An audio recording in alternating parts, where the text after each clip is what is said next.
कशाचे भय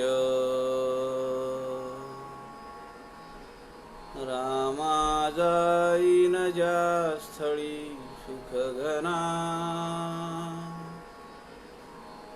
होईल तेथे जय रामाया भुवनात्रयी तुझ विणा नाही दुजा तारक रामा तू सकलार्थ पूर्ण करीशी तू तात मी बालक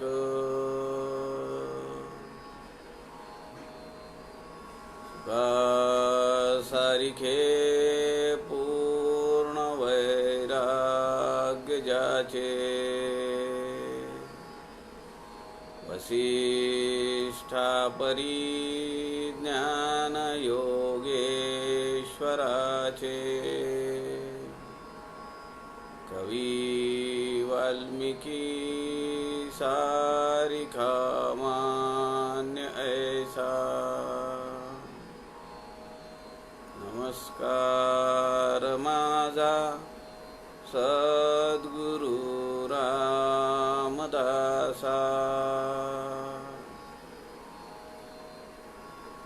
मला वाटते अंतरी त्वा वसावे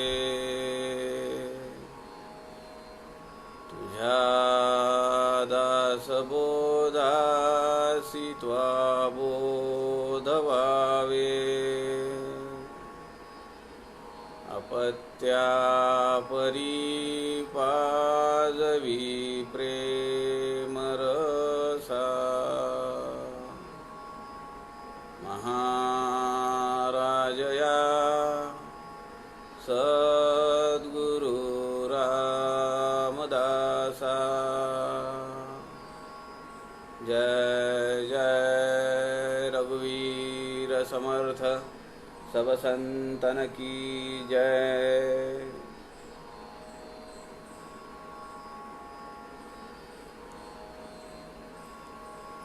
सज्जन हो नमस्कार।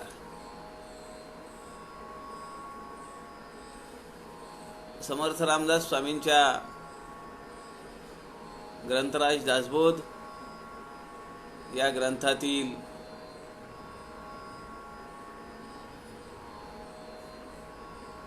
समासांचं चिंतन अभ्यास आपण गेली 4 महिने करतो आहोत।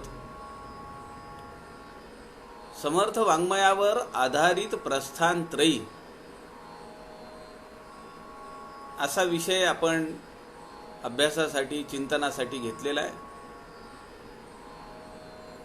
समर्थ वाङ्मयाची प्रस्थानत्रयी म्हणजे मनाचे श्लोक, ग्रंथराज दासबोध आणि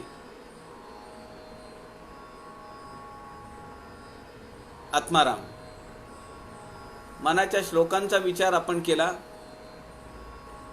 ग्रंथराज दासबोधाचा विचार मनन चिंतन अभ्यास आपण 4 महिन्यापासून केला। कालपासून आपण या ग्रंथातील शेवटचा जो दशक आहे, दशक 20वा, या दशकाचं नाव आहे पूर्ण नाम। बद्धापासून सिद्धापर्यंत सगळी प्रक्रिया समर्थांनी आपल्याला समजावून सांगितली आणि आता तू पूर्ण झाला आहेस, अपूर्णातून पूर्णत्वाची तुला प्रचिती आली आहे, असा विचार समर्थ रामदासांनी आपल्या समोर ठेवला। काल आपण पूर्ण नाम या 20व्या दशकातील पूर्णापूर्ण निरूपण हा पहिला समास पाहिला। आज 20व्या दशकातील दुसरा समास सृष्टी त्रिविध लक्षण निरूपण असा पाहणार आहोत. या नावात जसं सांगितलंय तसं सृष्टी आणि त्रिविध सृष्टी निर्माणाच्या 3 टप्प्यांचा विचार या समासामध्ये समर्थ रामदासांनी आपल्याला सांगितलेला आहे. खरं तर हा विषय अनेक वेळा येऊन गेलेला आहे. सृष्टी निर्माण, सृष्टीचं सृजनत्व, सृष्टीची निर्मिती, या चराचराची निर्मिती आणि या ब्रह्मांडातील अनेक आकाशगंगांची निर्मिती ही त्या परब्रह्माला जे स्फुरण होतं त्यावर आधारित आहे. हे आपल्याला अनेक वेळा झालेलं आहे. मी काल म्हणालो तसं हा जो दशक आहे, हा दशक पहिल्या 10 दशकांचा उपसंहार आहे, एक्स्ट्रॅक्ट आहे. त्यामुळे समर्थांना जे अपेक्षित आहे, अनेक विषय समर्थ रामदासांनी सांगितले, लेखन क्रिया सांगितली, राजकारण सांगितलं, कसं झोपावं, कसं बोलावं, कसं चालावं, हे सगळे विषय जे सांगितले ते समर्थांच्या समोर अनेक प्रकारचे समाजातल्या अनेक क्षेत्रातले लोक आहेत हे गृहीत धरून त्यांनी सांगितलेलं आहे. खरं तर त्यांना जो दासबोध सांगायचा होता तो त्यांनी जुना दासबोध टाकळीला सांगितला. पण टाकळीहून निघाल्यानंतर जेव्हा 12 वर्ष भारताचं परिभ्रमण केलं, प्रवास केला, अखंड हिंदुस्तान पायाखाली घातला, तेव्हा त्यांच्या असं लक्षात आलं की ज्या माणसाला एक वेळ खाण्याची भ्रांत पडलेली आहे त्याला निर्गुणाची उपासना कर, परमार्थाच्या नादी लाग, परमार्थ कर असं सांगण्यात काय अर्थ आहे. अगोदर त्यांनी त्याचं पोट भरलं पाहिजे. आणि तेही पोट भरायचं म्हणजे भरणे नव्हे,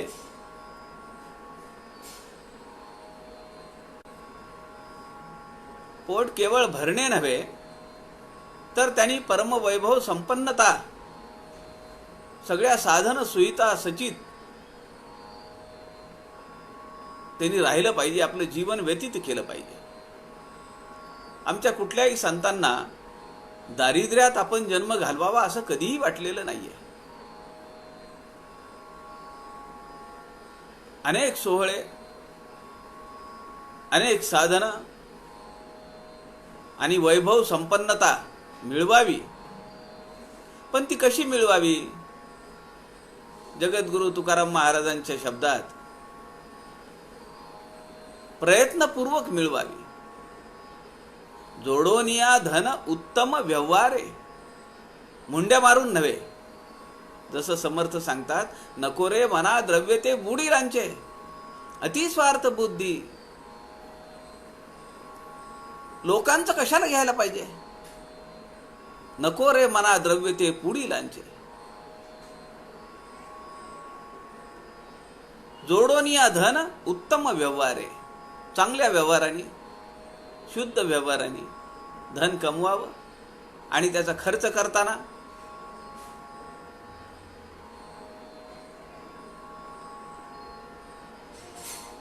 उदास विचारे वेच करी. उडवायचे नाही पैसे, कारण मोठ्या कष्टाने मिळवलेले. मग तो खर्च करत असताना काय योग्य आहे, काय अयोग्य आहे, कशासाठी खर्च करतो आहोत आपण, किती खर्च करतो आहोत, याकडे लक्ष दिलं पाहिजे. उदास विचारे वेच करी. वेच म्हणजे खर्च करणे. असा विचार सगळ्या संतांनी आपल्याला दिलेला आहे. समर्थही काही त्यात वावगे नाहीयेत. समर्थांचा मूळ पिंड तसा जर पाहिला तर तो वैराग्याचा आहे.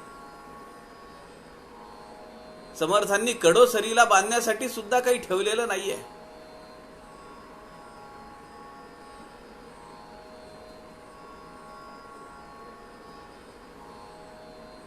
द्रव्य लागते गृहासी, द्रव्य लागते कन्येसी,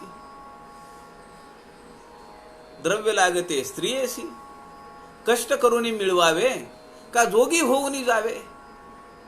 समर्थ रामदास म्हणतायत स्फुट काव्यामध्ये, कष्ट केले पाहिजेत, पैसे मिळवले पाहिजेत, जोडोनी धन उत्तम व्यवहारे, पण खर्च करताना मात्र उदास विचारे वेच करी.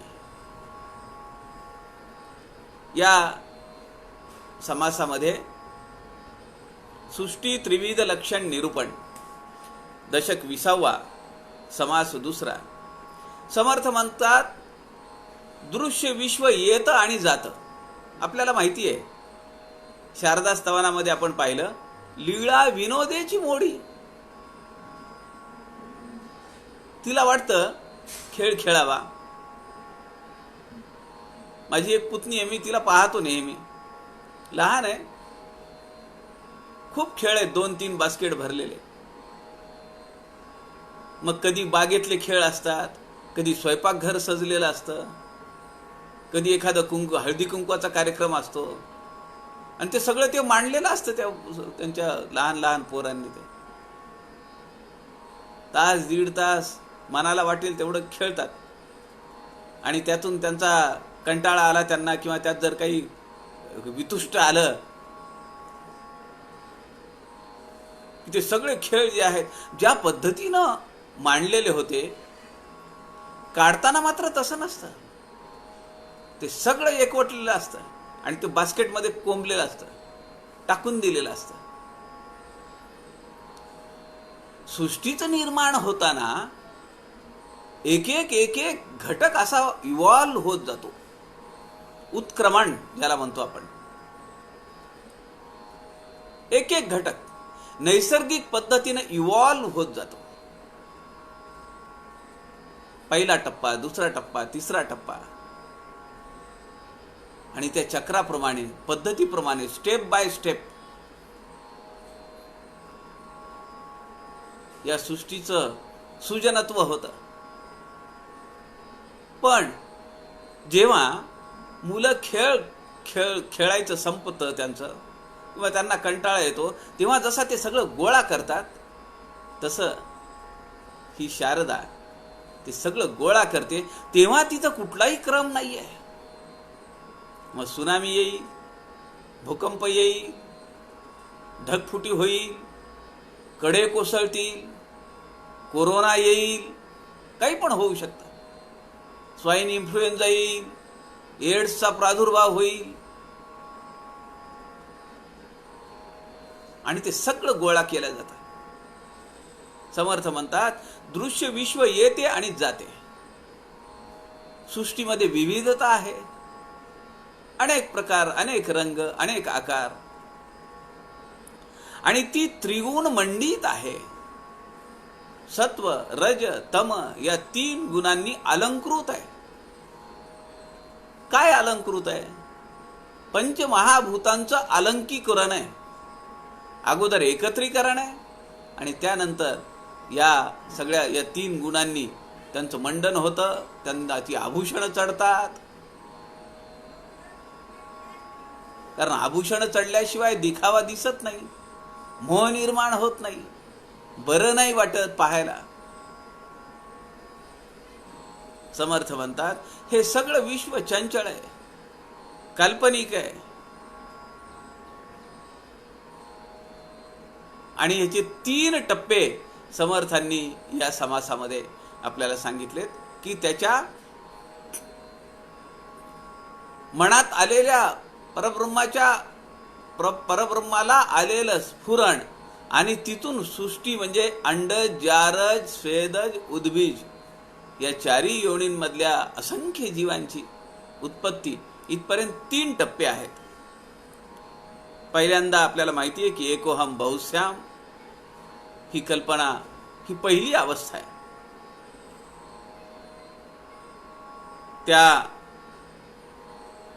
त्यामध्ये बीजारोपण आहे पंचमहाभूतांचं. त्यामध्ये त्रिगुण आहेत, सुप्त अवस्थेत आहेत. जसं एखाद्या बी मध्ये आपण जर विचारलं की ह्याच्यामध्ये पानं कुठे आहेत, फुलं कुठे आहेत, खोड कुठे, ते दिसणार नाही. पण ते बी जेव्हा जमिनीत आणि पाणी यांच्या संयोगाने एका बीजा केला न्यास, एका बीजा केला नाश, आणि मग कणसाचा सोहळा पाहायला मिळतो. त्याप्रमाणे सृष्टीची रचना आहे. स्थूल पंचमहाभूत स्पष्ट दशेमध्ये येतात, ही दुसरी अवस्था आहे. तर तिसरी अवस्था म्हणजे पृथ्वीपासून निर्माण होणारे 4 प्रकारच्या 4 खाणी किंवा 4 प्रकारचे जीव. समर्थ म्हणतात, हा सगळा पसारा आपण आत्तापर्यंत पाहिला, अनेक वेळा पाहिला. मानवी जीवनात मिळवण्याचं जर काय ध्येय असेल तर ते आहे परब्रह्माची प्राप्ती. जे माझं स्वरूप आहे, खरं स्वरूप, ते मला पाहता आलं पाहिजे. त्याच्याशी मला तदाकारता अनुभवायची आहे. योग साधनेमध्ये बऱ्याच वेळा आपले योग शिक्षक आपल्याला सांगत असतात, शवासनामध्ये असताना कुठलेही विचार मनात येऊ देऊ नका, आलेल्या विचारांवर पुन्हा विचार करू नका. अत्यंत निर्विकार अवस्था, निर्वृत्त अवस्था, निर्विकल्प अवस्था, त्या अवस्थेमध्ये काही क्षण जे योग साधना करतात त्यांना एक विलक्षण अनुभूती येते. ती अनुभूती अशी येते की अत्यंत आनंदमय अवस्था ती. त्याला इंग्रजीमध्ये ब्लिस नावाचा शब्द आहे, BLISS, ब्लिस. ती जी अवस्था आहे, ती अवस्था शब्दात वर्णन नाही करता येत. काही क्षणांसाठीच असते ती. सामान्य माणसाला, की जो योग साधना करतो आहे, त्याला सुद्धा याची प्रचिती येते आहे. मग जी मंडळी, जे महानुभाव वर्षानुवर्षापासून ही साधना करतायत, त्यांना त्याच्याशी तदाकारता जुळवता येते. सवय लागते ना. नवीन नवीन आपल्याला बऱ्याचशा गोष्टी अवघड जातात. आपल्याला जर कुणी एखादी तंबाखू खा म्हणून सांगितलं, आपण म्हणतो वा मला सवय नाहीये. तो म्हणतो अरे खाऊन तर बघ काही होत नाही, बरं हे चिमूटभर घे. आणि ती घेतल्यावर मग आपल्याला काय होतं, काहीतरी विचित्रपणे वाटायला लागतं. डोळ्यातून पाणी येतं किंवा चक्कर आल्यासारखी वाटते, हार्टबीट वाढतात एखाद्या वेळी, काही काही होऊ शकतं. पण हळूहळू ती सवय लागते. आणि मग नसली, जवळ जरी तंबाखू नसली तरी मिळवता येते. जी चिमूटभर खाल्ली, आता त्याचा तोटा दिवसातून 3-3, 4-4 तोटे लागतात, ते पुड्या लागतात त्याच्या. तशी जेवढी साधना वाढेल, ही कुविद्येची साधना आहे, तंबाखूचं मी उदाहरण दिलं. ध्यानाची साधना ही सद्विद्येची साधना आहे. तिकडे जसजसं आपण जाऊ तसतसं परब्रह्माशी आपली तदाकारता जुळली जाते. कारण त्याचा अनुभव आपल्याला आलेला असतो. काही क्षणात, काही मिनिटांमध्ये लोकांना ध्यान लागतं. काही मिनिटात ते ध्यानावस्थेत जातात. साध देती हिमशिखरे नावाचा एक ग्रंथ आहे. आपल्यापैकी बऱ्याच जणांनी तो पाहिला असेल, वाचलाही असेल. GK प्रधान त्यांचा तो ग्रंथ आहे. आणि मी पुण्यात शंकर महाराजांच्या मठामध्ये गेलो होतो. त्यांचंच प्रकाशन आहे हे, त्यांच्या त्या मठाचं प्रकाशन आहे. सतीश पंचपोर काकांनी मला तिथं नेलं होतं आणि तिथल्या लायब्ररीमधून मी ते पुस्तक घेतलं होतं. अप्रतिम पुस्तक आहे. ध्यानातली उत्कट अवस्था जी पाहायची असेल, अहो एक बाहेर विलायतेला जाऊन शिकलेला मुलगा, कायम सुटाबुटात असणारा तो माणूस, तो मुलगा, स्पोर्ट्समध्ये नंबर 1 असलेला मुलगा, पण तो इकडच्या मार्गात येतो, कॅरीड फॉरवर्ड. खरं तर त्याला त्याचा काही गंध नसतो. कॉलेजच्या वयापर्यंत त्याला या अध्यात्म, ध्यान, धारणा, योग याचा काही गंध नाहीये. ऐश आरामी वृत्तीमध्ये राहणारा हा मुलगा ॲब्रॉड जाऊन आलेला, पण जीवनामध्ये असा काही बदल घडून येतो. आपण सगळ्यांनी साध देती हिम शिखरे हा ग्रंथ वाचला पाहिजे. अत्यंत सुरेख ग्रंथ आहे. एक वेगळी अनुभूती आध्यात्मिक क्षेत्रातली आपल्याला अनुभवता येईल, पाहता येईल, त्याची प्रचिती घेता येईल. त्या मार्गावरून जाण्यासाठी आपल्याला अनेक क्लूज आणि टिप्स त्या ग्रंथातून मिळतील. समर्थ म्हणतात, या मानवी जीवनामध्ये दुर्लभ देह दुर्लभ आयुष्य, त्यामध्ये एकच ध्येय आहे आणि ते म्हणजे परब्रह्म प्राप्ती, त्याच्याशी तदाकारता होणं. या जगामध्ये दुसरं काहीही मिळवण्यासारखं नाहीये, पण आम्ही ते सोडतो आणि बाकीचंच मिळवण्याच्या पाठीमागे सगळं आयुष्य घालवतो आणि पुन्हा जाताना रिकामे हात घेऊन जातो. हात रिकामे असतात, मनामध्ये रुखरुख असते आणि त्यामुळे मग पुन्हा ती रुखरुख तृप्तीमध्ये परावर्तित करण्यासाठी तो लिंग देह जागा कुठं मिळतीये, जागा कुठं मिळतीये, जागा कुठं मिळतीये असं म्हणून तो 10 दिवस फिरत असतो. तो हाशमा माहिती आहे ना, हाशमाच्या भोवती तो फिरत असतो.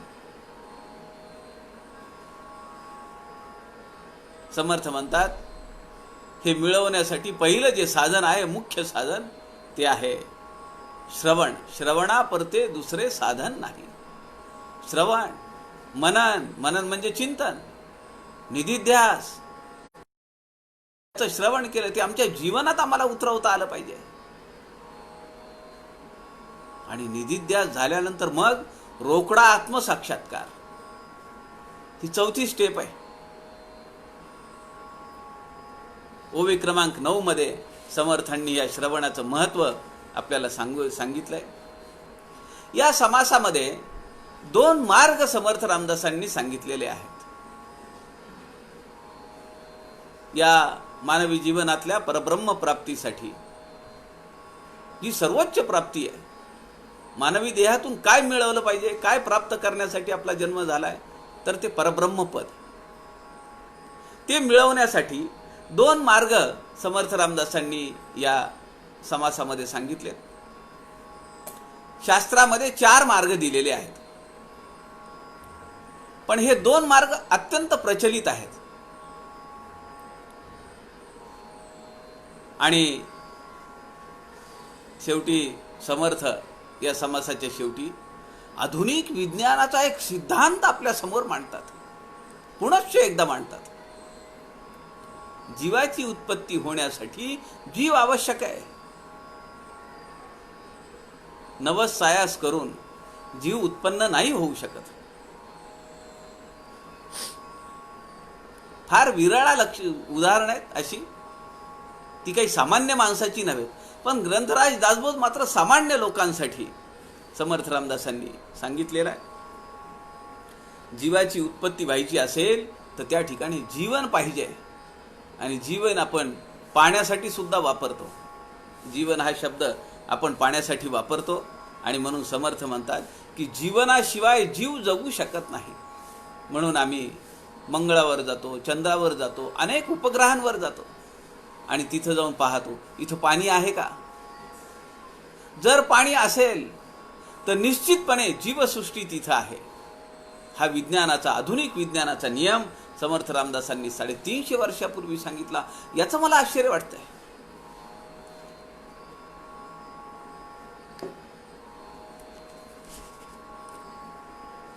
आपण समास पाहूया. दशक 20, समास 2, सृष्टी त्रिविध लक्षण.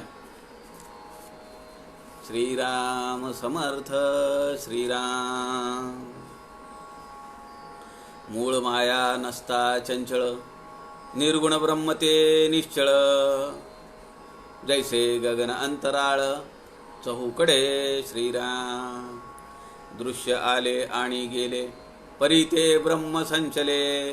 जैसे गगन कोंदाटले, चहूकडे श्रीराम. जिकडे पहावे तिकडे अपार, कोणेकडे नाही पार, एक जिनसी स्वतंत्र दुसरे नाही श्रीराम. ब्रह्मांडावर ते बैसावे, अवकाश भकास अवलोकावे, तेथे चंचल व्यापकाच्या नावे, शून्याकार श्रीराम. समर्थ म्हणतात, मूळ माया नसता चंचळ. मूळ माया नाहीये तेव्हा चंचळ नाहीये. मूळ माया आली की चंचलता येते. पुढे निश्चळ आहे दुसऱ्या चरणामध्ये. आपल्याला असं वाटतं की मूळ माया नसता चंचळ, म्हणजे मूळ माया नसताना चंचळ कसं असेल? परब्रह्म तर निश्चळ आहे, अचल आहे, निर्वयव आहे, अक्रिय आहे, अक्रीड आहे, अजन्म आहे, अरूप आहे. मूळ माया नसता चंचळ, निर्गुण ब्रह्म ते निश्चळ. निर्गुण ब्रह्म कसं आहे? ते मुळात निश्चळ आहे.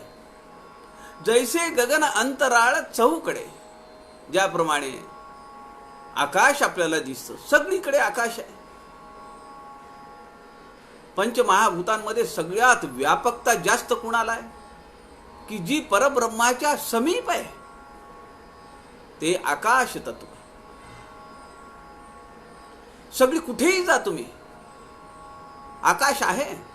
चंद्रावर जा आकाश आहे, मंगळावर जा आकाश आहे, पृथ्वीवर या आकाश आहे, कुठेही जा. त्याला स्पेस म्हणलेलं आहे. सगळीकडेच आहे स्पेस. अहो, त्या स्पेसमध्येच तर अनेक आकाशगंगा आहेत. त्यातली एक आकाशगंगा आमची आहे, की ज्यातला एक ग्रह हा पृथ्वी आहे.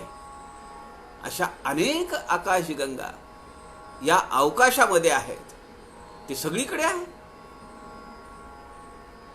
दृश्य आले आणि गेले, परी ते ब्रह्म संचले, जैसे गगन कोंदाटले, चौकडे श्रीराम. दृश्य आले आणि गेले, अनेक आकाशगंगा, अनेक सृष्टीचं निर्माण होत असतं. ब्रह्मप्रलय झाला, ते सगळं गुंडाळलं जातं. खेळ संपलेला आहे. त्याचं सोयरसूतक आहे का? काही सोयरसूतक नाहीये त्याला. खेळ संपला. त्या खेळण्यातल्या वस्तूंना काय वाटेल असा कधी विचार आपण करतो का? लहान मुलं करतात का?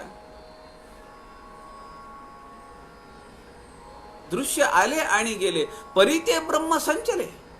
पण ब्रह्म मात्र जिथल्या तिथेच आहे. जैसे गगन कोंदाटले चहूकडे, ज्याप्रमाणे आकाश तत्व सगळीकडे आहे, त्याप्रमाणे जिकडे पहावे तिकडे अपार, कोणेकडे नाही पार. सगळीकडे अपार आहे, अगणित आहे, असंख्य आहे. कोणेकडे नाही पार. एकही अशी दिशा नाहीये की तिथं तुम्हाला आकाश नाही असं सांगता येत नाही. सगळीकडे एक जिन्सी स्वतंत्र दुसरे नाही. एक जिन्सी म्हणजे एकच एक, त्याच्याशिवाय दुसरं काहीही नाही. त्याच्याशिवाय दुसरं काहीच नाही. तेच सगळीकडे नटलेलं आहे. मूळ एकच, लाकूडच आहे. पण लाकडाचा पोळपाट झाला, लाकडाचं लाटणं झालं, लाकडाचा घोडा झाला, चुलीमध्ये सरपण म्हणून लाकडं झाली, प्रेताला अग्नी द्यायचा आहे म्हणून लाकडं झाली, लाकडाची अँटिक क्रिएचर झालं, लाकडाची दारं झाली, लाकडाचे चौकटी झाल्या. मुळात एकच वस्तू आहे. सोनं एकच आहे. त्याच्या पाटल्या आहेत, त्याची नथ आहे, त्याचे कानातलं कुंडलं आहेत, गळ्यातला चपलाहार आहे, पाटल्या, बांगड्या, काय काय किती प्रकार आहेत. आणि माणूस त्या प्रकारांमध्ये अडकतो. तो म्हणतो का सोनं घेतलंय, बांगड्या केल्या, कानातले केले, गळ्यातला बदाम केला. तिथपर्यंत दृष्टीच जात नाही की अरे मी हे सगळं विनाकारण ह्याच्यात अडकलो. मी काय घेतलंय तर मी सोनं घेतलंय, मग जाऊ दे ना, हे सगळे दागदागिने बंद करून टाका. आणि एक सोन्याचं बिस्किट घेऊन या 10 ग्रॅमचं, समाधान आहे का? नाहीये. ते घरात ठेवून काय करायचं? आम्हाला ते आमच्या अंगावर मिरवायचं आहे. वेगवेगळे प्रकार, वेगवेगळे आभूषणं, त्यातून आम्हाला सजायचं आहे.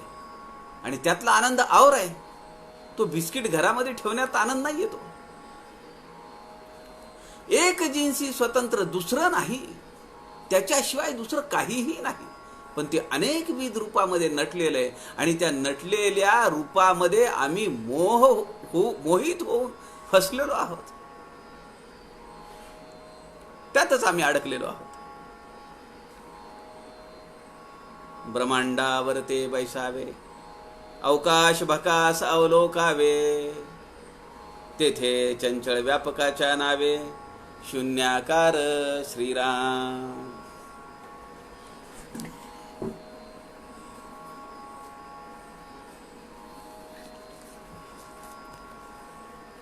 मला ही जी ओवी आहे, ब्रह्मांडावर ते बैसावे, अवकाश भकास अवलोकावे, तेथे चंचल व्यापकाच्या नावे, शून्याकार. या ओवीला सोलीव सुखाचा संदर्भ घ्यावा वाटला. दासबोध तिकडे ठेवलेला होता. सोलीव सुखामध्ये कल्याण स्वामींनी लिहिलेलं सोलीव सुख आपण ऐकलेलं असेल. सद्गुरूंना शिष्याची तळमळ वाटते. असं वाटतं की याला आपण उपदेश केला पाहिजे आणि याला त्या परब्रह्माची चुणूक दाखवली पाहिजे, प्रचिती दिली पाहिजे. असं सद्गुरूंना कळकळ आहे, तळमळ आहे. म्हणून कल्याण स्वामी सोलीव सुखामध्ये लिहितात, मग स्नेहाळे नवल केले. सद्गुरूंनी अत्यंत तळमळीने, स्नेह नजरेने, प्रेमाने नवल केले. ओसंगाशी शिष्या घेतले, त्याला जवळ घेतलं. ओसंगा म्हणजे त्याच्या कमरेतून हात घालून, त्याच्या पाठीवरून हात घालून, ये इकडे जवळ, माझ्या जवळ. अर्धमात्रा रस काढिले, कर्ण फुंकिले, पूर्ण फुंकिले कर्ण रंध्री. अर्धमात्रा रस काढिले, उ म, अर्धमात्रा रस काढिले, पूर्ण फुंकिले कर्ण रंध्री. कानामध्ये अनुग्रह दिला. आपण ते अनुग्रहात शक्तिपाताच्या वेळी आपण त्याचा विस्तार आणि विचार केलेला आहे. खडतर औषधी दिव्य रसायन, नैनी झोंबले जाऊन, डोळियाचा डोळा फोडून चित सूर्य भेदिले. डोळियाचा डोळा फोडून चित सूर्य भेदिले. सूर्याला भेदन केलेलं आहे. चक्षु, डोलियाचा डोळा म्हणजे हा जो नेत्र आहे, इंद्रिय आहे, डोळा, त्याचा डोळा म्हणजे ती चक्षु आहे, ती शक्ती. विश्वचक्षु आपण कुणाला म्हणलेलं आहे? भास्कराला म्हणलेलं आहे सूर्यस्तवनामध्ये. पूर्ण अंश गगनी भेदिला, अर्कतो पिंडी माझी उतरला. त्रिकूट श्रीहाट चुराडा केला. हे सगळं दृश्य विश्व, त्रिकूट, त्रिगुण, श्रीहाट, पंचमहाभूत यांचा चुराडा केला, त्याच्या पलीकडे गेला. सेखी भरला गगनगर्भी. आणि तो जो शिष्य आहे तो कुठे भरला? गेला असं नाही म्हणलेलं, तिथं जाऊन थांबला असं नाही म्हणलेलं, भरला. आणि कुठं? गगनगर्भी, गगनाच्या गर्भामध्ये भरला. किती व्यापक झाला तो. पुढे त्या सोलीव सुखामध्ये वर्णन आहे. ऐसे पाहोनी सद्गुरुनाथ पद्महस्त मस्तकी ठेवित, वत्सा सावध त्वरित निजरूप पहा आपुले. अरे समर्थ म्हणाले, आता तू तुझं स्वतःचं रूप पहा. तू ज्या पंचभौतिक देहामध्ये मी म्हणजे माझा देह, मी म्हणजे माझा देह म्हणत होतास, आता तुझं खरं रूप पहा की तू त्या सगळ्या गगनाच्या गर्भामध्ये व्यापून उरलेला आहेस. जागृत करोनी ते वेळी अजपाची दोरी देऊनी जवळी, सोहम साधना धरिता सो सोडिता हम, जप चाले सोहम सोहम. ती अजपाची दोरी जवळ दिली, विहंगम डोलारी तये वेळी अलक्ष लक्षी बैसविले. अलक्ष सामान्य माणसाला, सामान्य माणसाच्या जीवनामध्ये तिकडे लक्षच जात नाहीये. सगळे दृश्य विश्वामध्ये भूलभुलैयामध्ये अडकलेले आहेत. अलक्ष लक्षी बैसविले. धैर्याचे आसन बळकट आणि इंद्रिये ओढून सगट, धरे ऊर्ध्व पंते वाट नीट, आढळपदी लक्ष लावी. आता सगळी इंद्रिय सोडून दे, आता तू इंद्रियातीत आहेस. सगट धरे ऊर्ध्व पंते वाट नीट, वर जायचं आहे.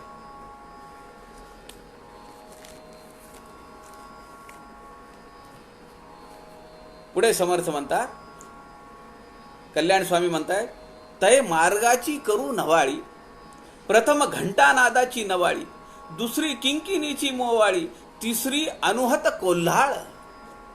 साधना मार्गातल्या सगळ्या स्टेप्स आहेत ह्या. अनहत ध्वनी तो सगळीकडे भरलेला आहे ओंकाराचा. आता अग्री लक्ष लावी, काय दिसेल ते निहाळी, चंद्रज्योती प्रकाशली, व्यूह बांधिला बळकट.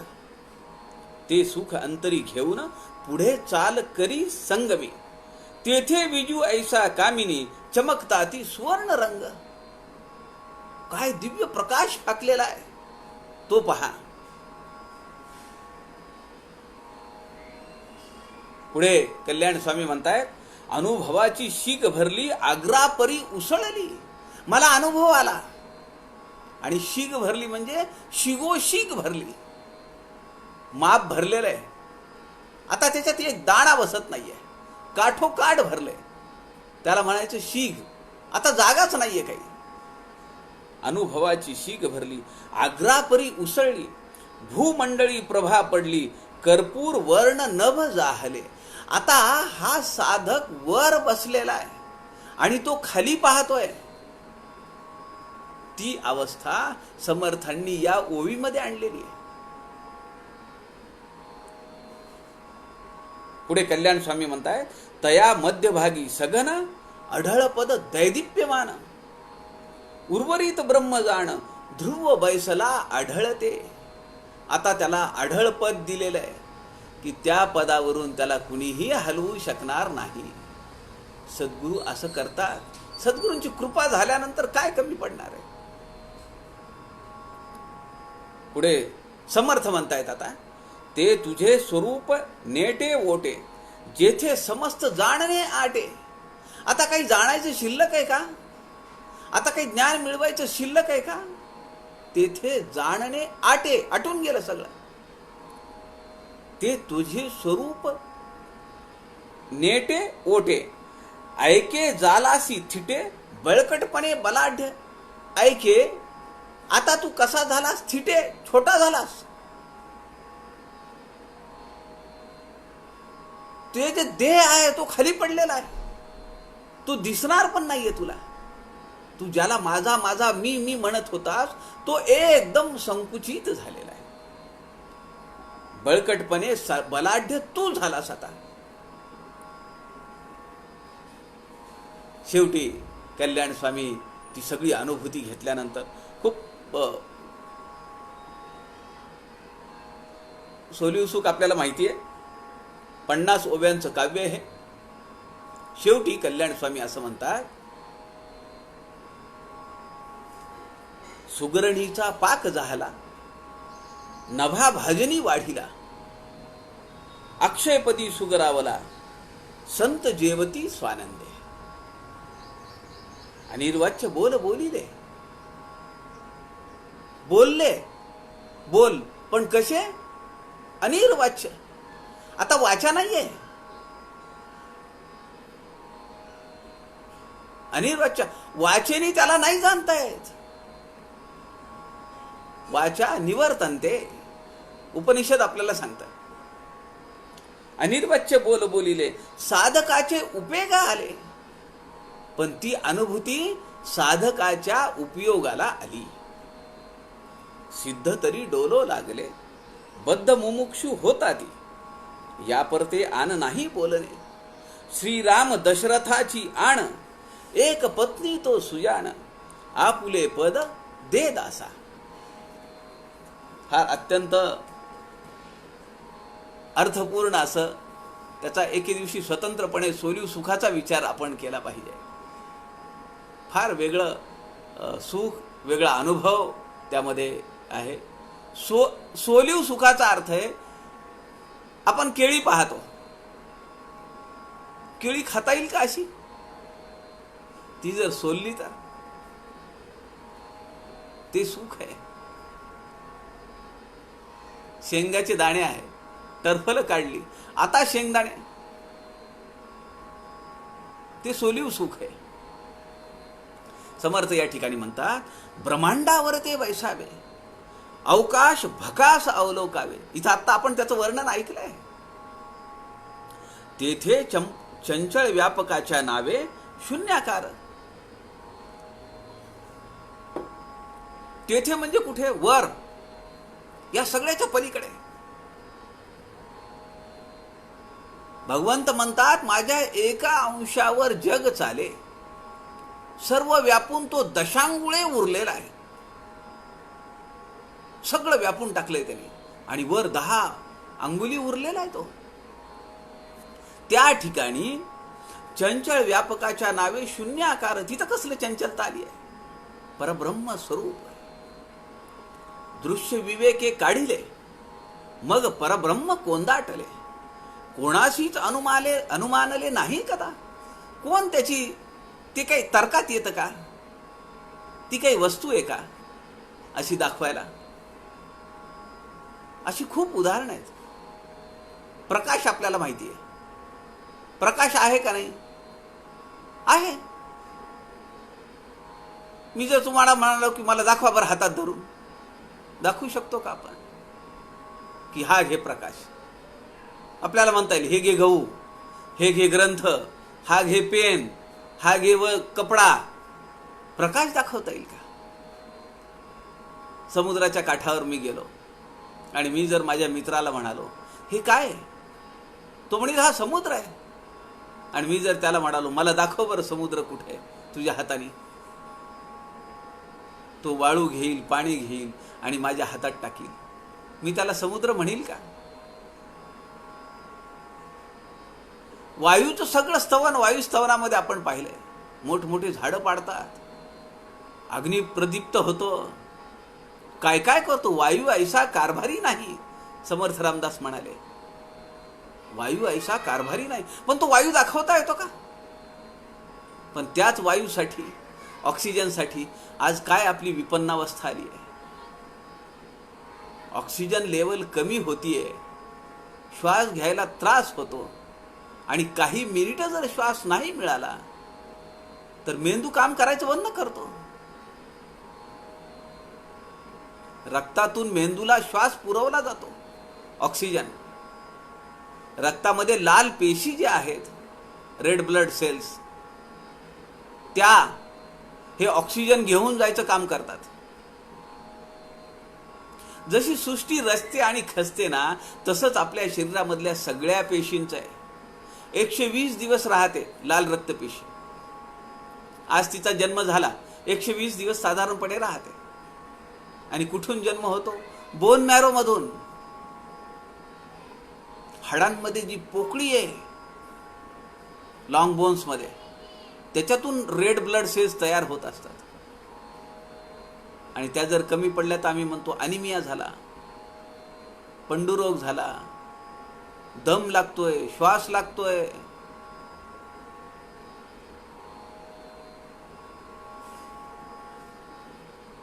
समर्थ या ठिकाणी म्हणतात, दृश्य विवेके काढिले. मग परब्रह्म कोंदाटले. हे जे दृश्य आहे विवेकाने त्याला काढून टाकलं. आपण पंचप्रलय पाहिले, 2 पिंडाचे, 2 ब्रह्मांडाचे आणि 1 विवेक प्रलय. माणूस जेव्हा झोपतो पिंडातला निद्रा प्रलय. माणूस जेव्हा निजधामी जातो तेव्हा तो पिंडाचा मृत्यू प्रलय. ईश्वर जेव्हा झोपतो तेव्हा ब्रह्मांडाचा निद्रा प्रलय. आणि जेव्हा ईश्वराला वाटतं की हे सगळं आता बास झाला, खेळ संपवून टाका, कंटाळा आला आता हे खेळ खेळून सुद्धा, मग सुनामी, भूकंप हे जेव्हा चालू होतं, धरती खचायला लागते, त्याला म्हणायचं ब्रह्मप्रलय.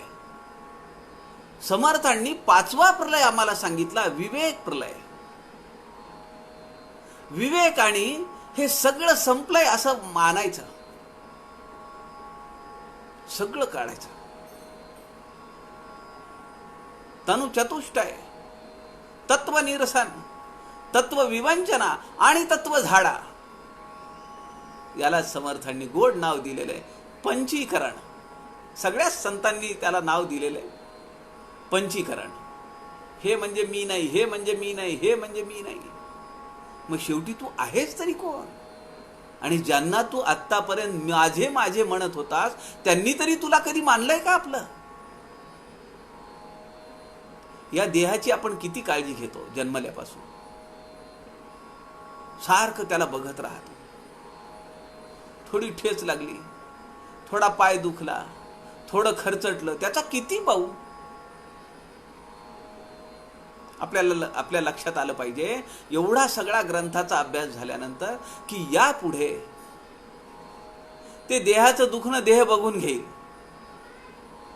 हे कितपत शक्य आहे मला माहिती नाही, पण मी तुम्हाला सांगितलं की माझे एक नातेवाईक पंढरपुरात होते आणि त्यांना घशाचा कॅन्सर झालेला होता आणि बरेच दिवस ते राहिले.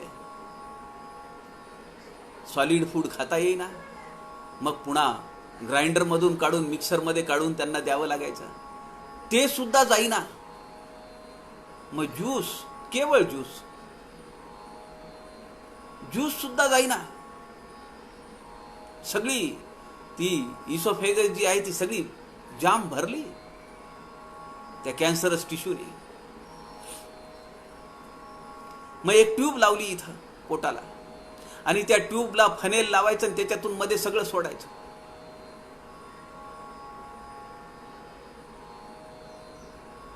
मी त्यांना म्हणालो, हे त्रास नाही का, वाईट वाटत नाही का, दुखत नाही का?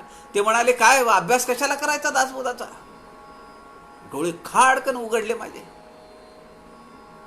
20 वर्षापासून अभ्यास करतोय, मनोबोधची परीक्षा दिली आहे, प्राज्ञ परीक्षा दिली आहे, पदा पूर्ण आहे, दास पूर्ण आहे, पुरवणी पूर्ण आहे, आणि खर्चटलं आणि येऊन झालं तेऊन झालं म्हणून मी त्याचा बहु करत असेल तर कशासाठी हे सगळं शिकलो? या ज्या देहाला आपण आपलं आपलं म्हणतो, समजा उद्या जर माझ्या हाताला गँग्रीन झाला ना, डॉक्टर्स म्हणाले की हे इथून काढला पाहिजे, तर तो हात म्हणेल का हो की अरे याने मला आत्तापर्यंत सांभाळले जन्मापासून, आपण नाही जाता, याला चिकटून राहिलं पाहिजे, म्हणेल का तो? एका क्षणात डिटॅच होतो.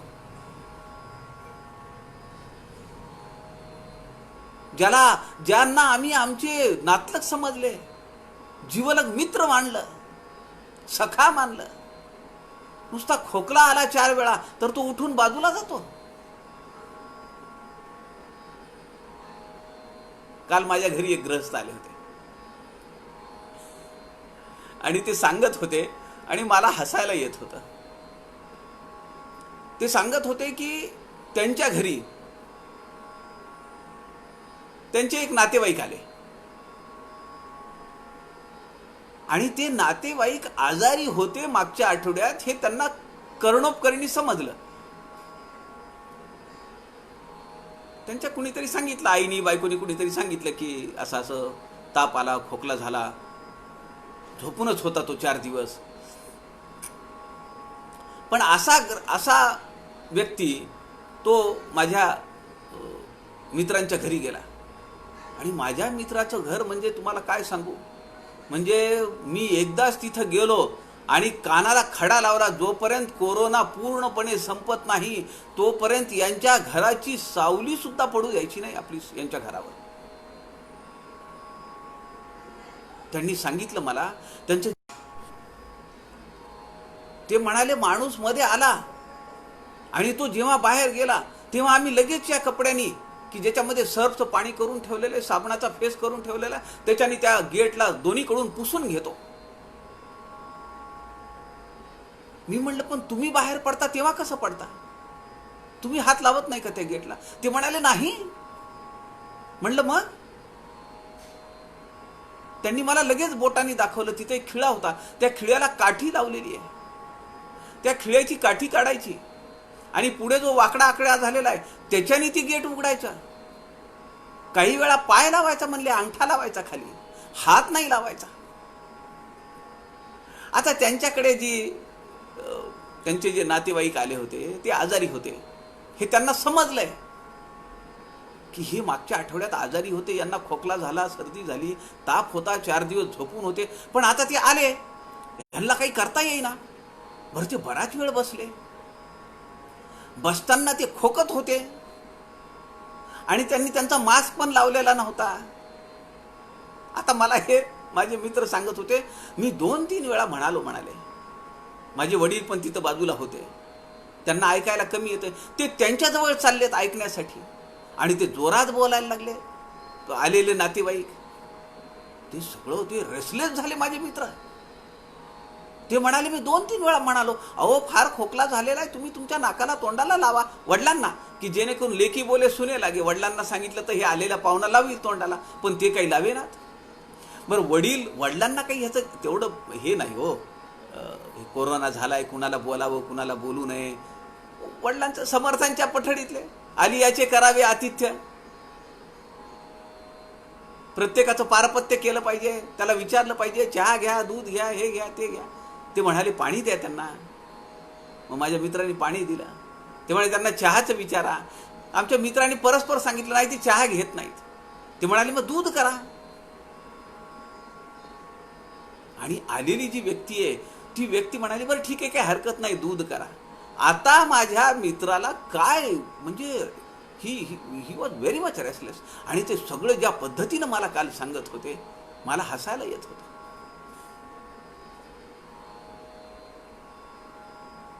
विषय आपला असा आहे की दृश्य विवेके काढिले, विवेकाच्या बळावर विवेक प्रलय हा आपल्याला करता आला पाहिजे.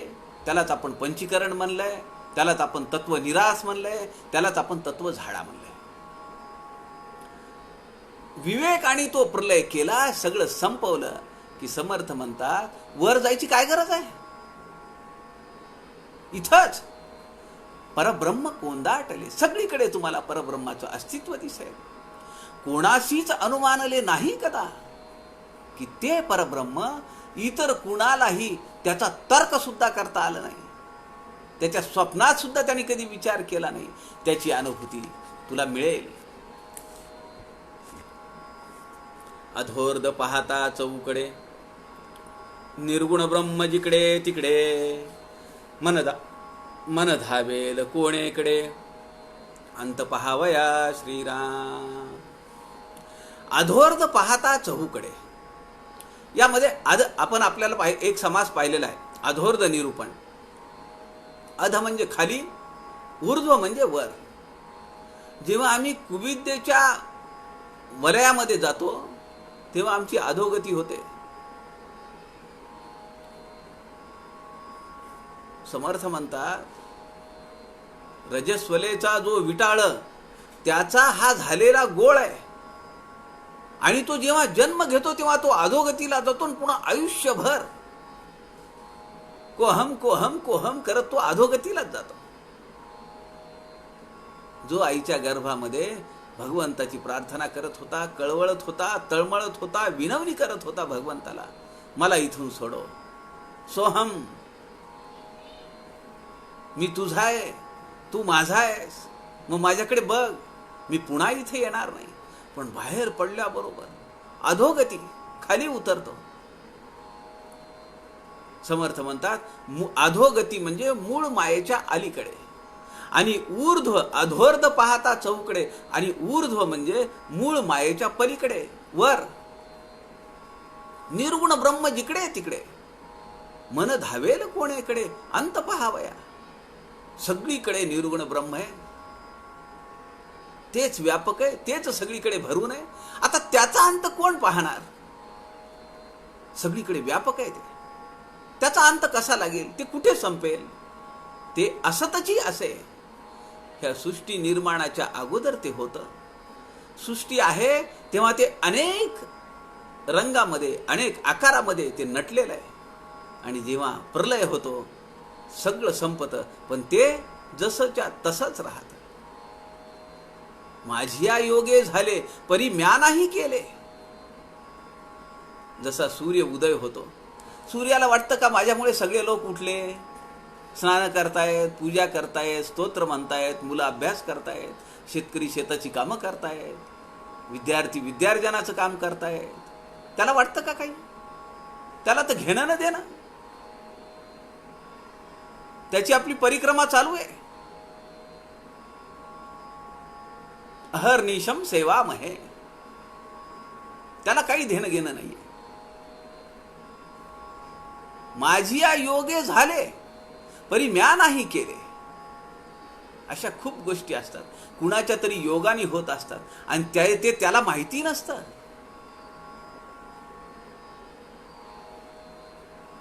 निमेसुलाइड नावाचं एक औषध आहे, आणि ते औषध जर घेतलं तर लहान मुलांच्या वाढीवर अत्यंत प्रतिकूल परिणाम होतात.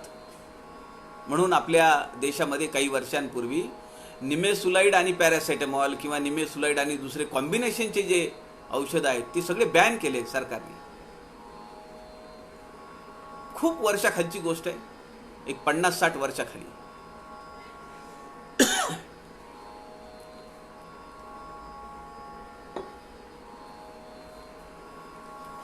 गर्भवती स्त्रियांना उलट्या होऊ नयेत म्हणून एक औषध निघालं, त्याचं नाव आहे थॅलिडोमाइड. ते औषध आता बॅन झालं. त्या औषधावर बंदी आणली, सगळ्या जगामध्ये बंदी आणली. पण काही देशांमध्ये ते औषध जेव्हा त्याचा आविष्कार झाला आणि असं लक्षात आलं की ज्या प्रेग्नंट वुमन आहेत त्यांना उलटीचा बिलकुल त्रास होत नाही ह्या गोळीने, आणि त्यामुळे त्याचा एवढा सर्रास वापर झाला, कित्येक वर्ष वापर झाला. आणि नंतर असं लक्षात आलं की थॅलिडोमाइड इज टेरॅटोजेनिक. टेरॅटोजेनिक म्हणजे कॅन्सर सारखं किंवा विकृती निर्माण करणार. आणि जी मुलं जन्माला आली, कुणाला एक डोळा नाहीये, कुणाला एक हात नाहीये, कुणाला एक पाय नाहीये, किंवा कुणाला 3 पाय आहेत, अशी विकृत संतान निर्माण झाली. आणि मग लक्षात आलं की हे कशाचा परिणाम आहे, तर ते थॅलिडोमाइडचा परिणाम आहे. आणि तेव्हा तो जगभर चर्चेला गेलेला विषय, इट्स अ मॅटर ऑफ थॅलिडोमाइड असं म्हणून, आणि पूर्ण जगाने त्याच्यावर बंदी घातली.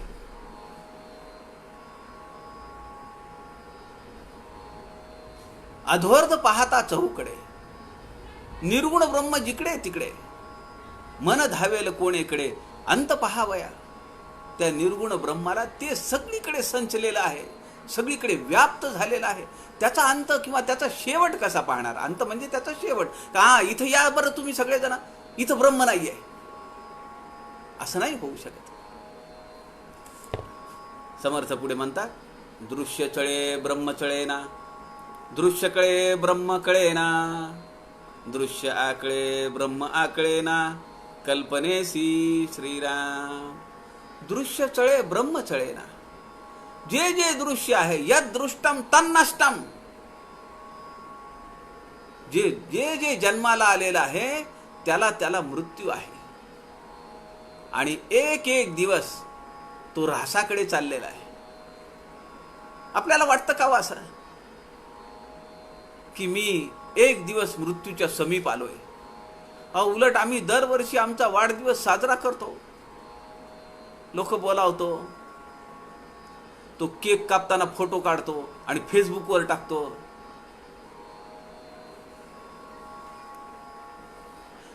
मोठा मजेशीर विनोदी प्रसंग सगळा.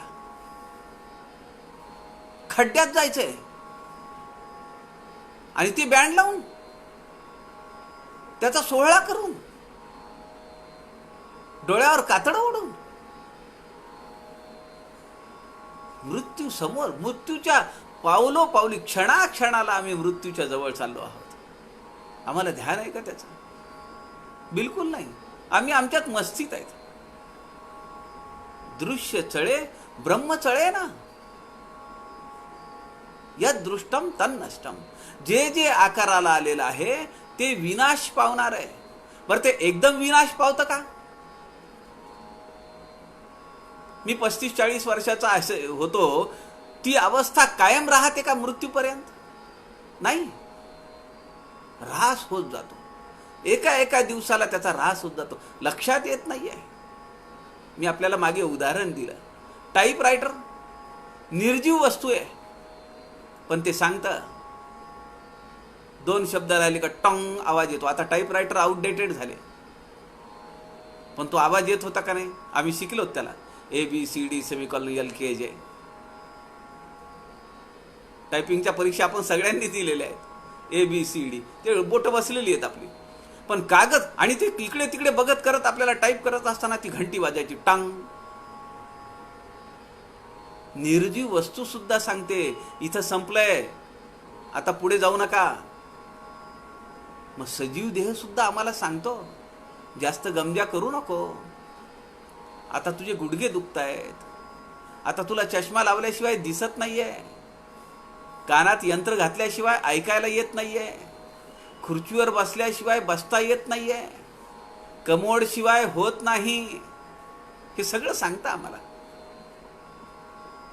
दृश्य चळे ब्रह्म चळे ना. दृश्य कळे ब्रह्म कळे ना. काय मजा आहे. ज्याचा नाश होतोय, जे मिथ्या आहे, जे नाशिवंत आहे, ते दिसतंय. आणि जे असतची असे आहे, ज्याने हे सगळं घडवलंय, ते दिसत नाही. आणि कुणी दाखवू जाता कळे ना. शिकवले ते माने ना. कुणी आम्हाला सांगतं की अरे असं असं आहे, आम्हाला नाही लक्षात येत. दृश्य कळे ब्रह्म कळे ना. दृश्य आकळे ब्रह्म आकळे ना कल्पनेसी.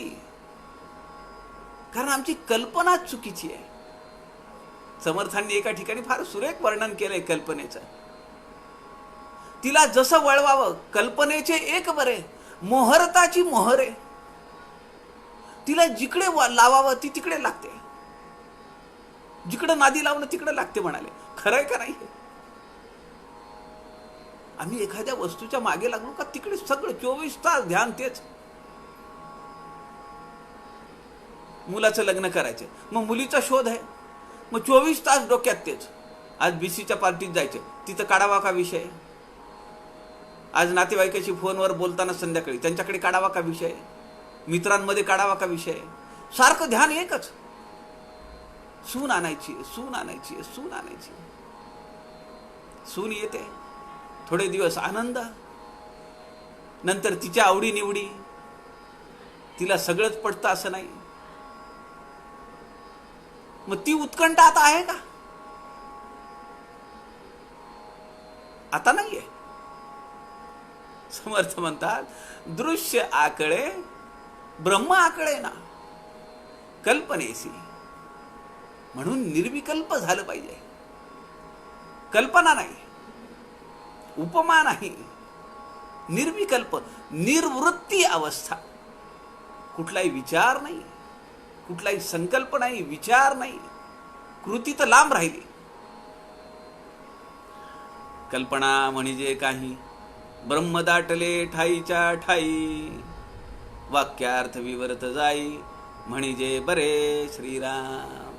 समर्थ म्हणतात कल्पना म्हणजे काही नाही. विनाकारण कशाला कल्पना करायच्या. ब्रह्म दाटले ठाईच्या ठाई. ब्रह्म अरे जिथं आहे तिथंच आहे ब्रह्म. विनाकारण तू काहीतरी कल्पना करतो. वाक्यार्थ विवरत जाई म्हणजे बरे. महावाक्याचा जप नाही बोलीला. समर्थ दासबोधामध्ये म्हणाले का नाही आपल्याला, अम ब्रह्मास्मी, अम ब्रह्मास्मी, अम ब्रह्मास्मी, जप सांगितलाय का. महावाक्याचे विवरण करिता सुटे. प्रपंची पाहिजे सुवर्ण, परमार्थी पंचीकरण, महावाक्याचे विवरण करिता सुटे श्रीराम. पंचीकरण करता आलं पाहिजे. महावाक्याचा अर्थ आपल्याला समजला पाहिजे.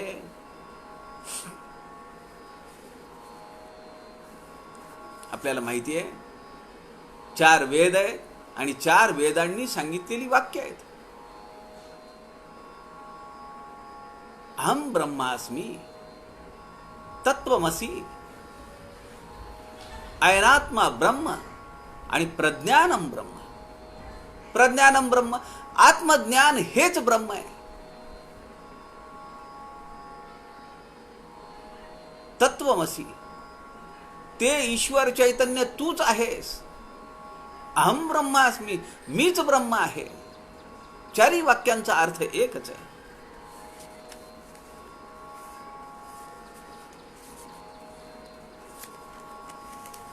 पुढे समर्थ म्हणतात, परब्रह्मा एवढे थोर नाही, श्रवणापरते साधन नाही, कळल्या विन काहीच नाही, समाधान श्रीराम. समर्थ आता या सगळ्या ही जी साधनेची प्रक्रिया आहे आणि त्यामध्ये आपल्याला माहिती आहे 4 टप्पे आहेत. श्रवण, मनन, निदिध्यास आणि आत्मसाक्षात्कार. आत्मसाक्षात्कार म्हणजे त्याची भेट, त्या भगवंताची भेट, त्याला समोर पाहणं, त्याची अनुभूती घेणं, त्याची प्रचिती घेणं, तो साक्षात्कार आहे. आणि सुरुवात कुठून आहे? श्रवणापासून आहे. ऐकलं पाहिजे. श्रवणाशिवाय काय? 5 समास समर्थ रामदासांनी श्रवणावर घातलेले आहेत दासबोधामध्ये. 5 समास. एकही विषय असा नाहीये की ज्याच्यावर 5 समास घातलेत. पण समर्थांनी श्रवणाला किती महत्व दिलंय. परब्रह्मा एवढे थोर नाही, श्रवणापरते साधन नाही. परब्रह्म जे थोर आहे, एकमेव आहे, सगळीकडे कोंदाटलेलं आहे, त्याची प्रचिती घ्यायची असेल तर केवळ श्रवण. श्रवणास परते साधन नाही, कळल्याविन काहीच नाही, समाधान. ते जोपर्यंत कळत नाही तोपर्यंत समाधान मिळणार नाही. समाधानासाठी, सुखासाठी आम्ही असे बाहेर आसुसलेलो असतो, बहिर्मुख झालेलो असतो. करी घेऊ जाता कदा आढळे ना. हातातून दाखवता येतं का ते? करी म्हणजे हात. करी घेऊ जाता कदा आढळे ना. ते समाधान दाखवता येतं का हाताने? पण ते सगळीकडे कोंदाटलेलं आहे. आता समर्थ म्हणतात याला 2 मार्ग आहेत. ते समजून घेण्यासाठी परब्रह्मा एवढे थोर नाही, श्रवणापरते साधन नाही, कळल्याविन काहीच नाही. पुढे समर्थ म्हणतात पिपलिका मार्गे हळूहळू, पिपलिका मार्गे हळूहळू घडे, विहंगमे फळासी गाठी पडे, साधक मननी पवाडे, म्हणजे बरे श्रीराम. या ओवीमध्ये समर्थांनी साधन मार्ग 2 प्रकारांनी सांगितलेले आहेत. त्या परब्रह्माची प्राप्ती, खरं तर हा सगळा विषय येऊन गेला, पण आता वेगळ्या मार्गाने, वेगळ्या शब्दांनी. शुगर कोटिंग वेगवेगळी आहे, औषध एकच आहे. काही ठिकाणी त्याला जेम्सच्या गोळ्यासारखा आकार दिलाय, रंगीबेरंगी केलंय. काही ठिकाणी चॉकलेट सारखं केलंय, लांबडा आहे. काही ठिकाणी ते मध काय गोळीमध्ये भरलेला आहे, ते तसल्या प्रकारच्या गोळ्या. शेवटी अर्थ एकच आहे. परब्रह्म. त्याला वेष्टनं वेगवेगळी आहेत, शब्दांची वेष्टन आहेत, प्रसंगांची वेष्टन आहेत, संदर्भांची वेष्टन आहेत, पण अर्थ एकच आहे. पिपलिका मार्गे हळूहळू घडे, विहंगमे फळाशी गाठी पडे, साधक मननी पवाडे, म्हणजे बरे श्रीराम. समर्थ म्हणतात पिपलिका मार्गे हळूहळू घडे. पिपलिका म्हणजे काय? मुंगी. मुंगी पाहते खाली जमिनीवर आहे आणि ती पाहते की झाडाच्या त्या फांदीला, तिथून तिसऱ्या शाखेला जे फळ लोंबत आहे ते मला पाहिजे. मुंगी खालून बघतीये. मग काय करते ती हळूच बुंध्याला येते, खोडावर चढते, मग ती फांदीला जाते, फांदीपासून त्या शाखेपर्यंत जाते, शाखेपासून नंतर त्या फळापर्यंत जाते. किती वेळ लागतो? तिच्या पावलांनी चालली आहे ती, पण ती पोचतीये बरोबर. हा भक्ती मार्ग आहे. पिपलिका मार्गे पण हळूहळू घडे, सावकाश, असते असते. ती तिच्या पद्धतीनं जाणार. पिपलिका मार्गे हळूहळू घडे, विहंगमे फळाशी गाठी पडे. विहंगम म्हणजे आपण काय म्हणतो? काय पक्षी विहंगमपणे फिरतायत, आकाशामध्ये विहंग करतायत. पक्ष्याची साधना आहे. तो एका झाडावर बसलेला आहे आणि तो पाहतो की अरे, पुढचं जे झाड आहे मध्ये नदी आहे, पलीकडच्या तीरावर जे झाड आहे त्या झाडावर ते फळ लागलेलं आहे आणि ते फळ मला खायचं आहे. मग ते पक्षी काय करता? उडता, हवा भरून घेता आणि जाऊन छाप टाकते त्या फळावर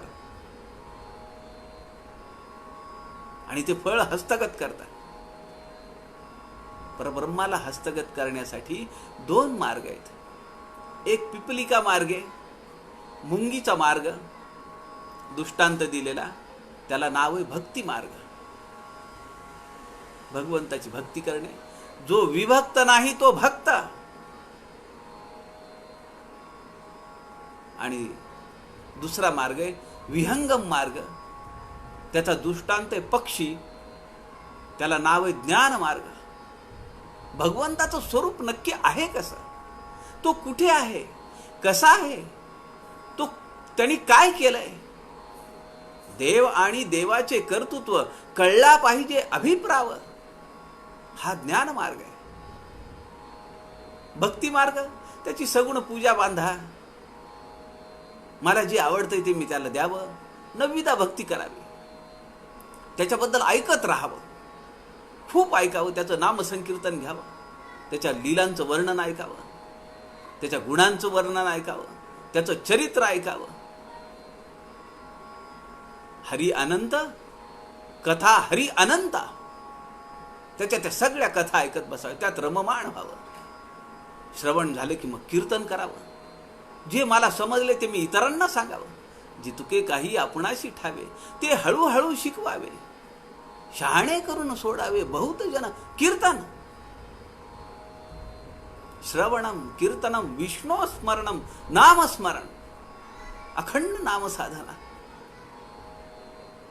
चहुवर्णा नामाधिकार. सगळ्यांना काही न करून प्राणी. राम नाम जपे वाणी. त्याला चक्रपाणी उद्धरून देतो. नामस्मरण भक्ती. अर्चन, वंदन, सख्य, दास्य आणि शेवटी आत्मनिवेदन. आता मला काहीही करायचं नाही. आता मला काही जाणायचं नाहीये. मी तुझ्यात विलीन होतो आहे. तो भक्ती मार्ग आहे. विभक्त मी आतापर्यंत आहे. आत्मनिवेदन पर्यंत विभक्त आहे. सख्य भक्तीपर्यंत गळ्यात गळा टाकलेला आहे. भगवंत म्हणतो, अरे किती दिवस दास्य करशील?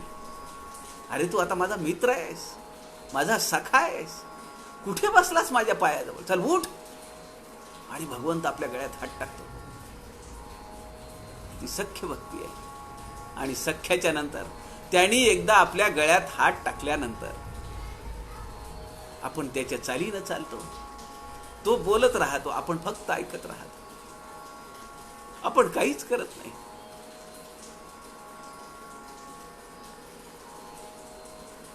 आणि ती अवस्था म्हणजे आत्मनिवेदनाची आहे.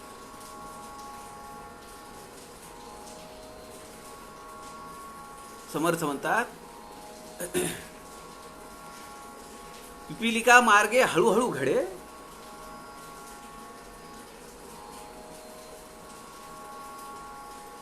विहंगमी फळाशी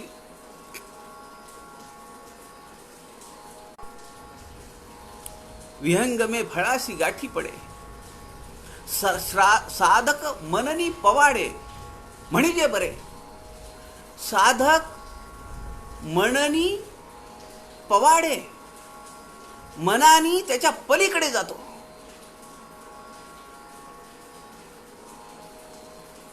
आणि त्या परब्रह्म पदाला हस्तगत करतो. समर्थांनी या ठिकाणी 2 मार्ग आम्हाला सांगितले. पण विचार सागर रहस्य नावाचा जो ग्रंथ आहे, साखरे महाराजांचा ग्रंथ आहे, खूप सुरेख ग्रंथ आहे. उपनिषदांची चर्चा आहे, तत्वज्ञानाने भरलेला ग्रंथ आहे. विचार सागर रहस्य त्या ग्रंथाचं नाव आहे. त्या ग्रंथामध्ये या साधना मार्गाचे 4 प्रकार सांगितले.